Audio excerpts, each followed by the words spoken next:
乌军声称打死了8名俄罗斯将领，美军却发现情况不对，根本就无法因此而改变战争的结果。观众朋友、网友朋友，大家好，我是付延绍。近日，美国福布斯网站发表大卫·阿克塞的文章。阿克塞在文章中称，乌克兰正在杀害许多俄罗斯的将军，但是此举无助于取得战争的胜利。俄罗斯驻乌克兰的部队总共包括20多名将军，在1个月的激烈战斗中，乌克兰声称已经打死了至少8名俄军的将领，这是一个惊人的死亡数字。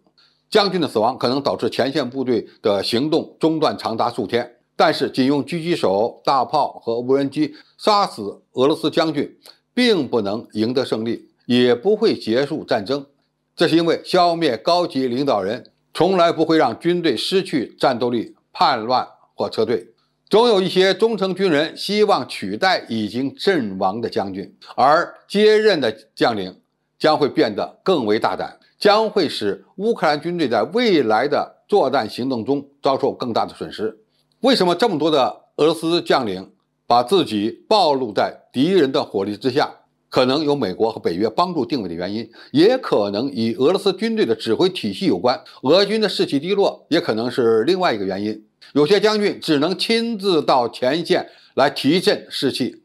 俄军的高层将领只要进入前线，就算躲得过 TB2 无人机的攻击，也有可能被乌军的炮火覆盖，或者是被狙击手所袭击。五角大楼的官员在简报中表示，俄罗斯将军亲自前往第一线有一个极为重要的原因，那就是俄军的人员和组织方式没有让初级军官承担起太多的责任和权利，所以在战场上主动性不够强。俄军每失去一名将军，俄军的士气恐怕就会受到一次打击，这也是俄罗斯方面很少证实将军死亡的原因。福布斯网站发表的这位美国专家的文章认为，将军并不是俄军战斗力的主要因素。乌军消灭敌方领导人往往会适得其反，在俄军现有的指挥体系中，显然没有战区指挥官，主要是120个左右的合成营在完成任务。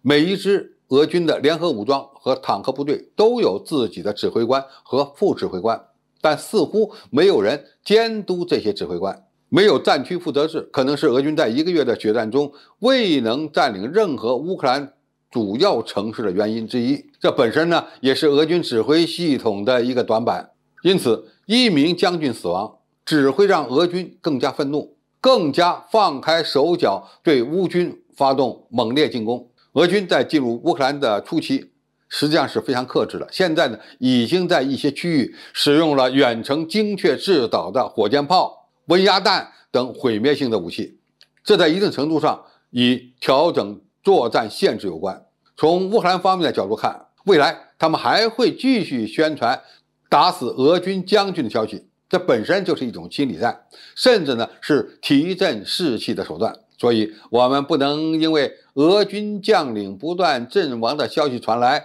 就认为俄军无法在乌克兰获得战争的胜利。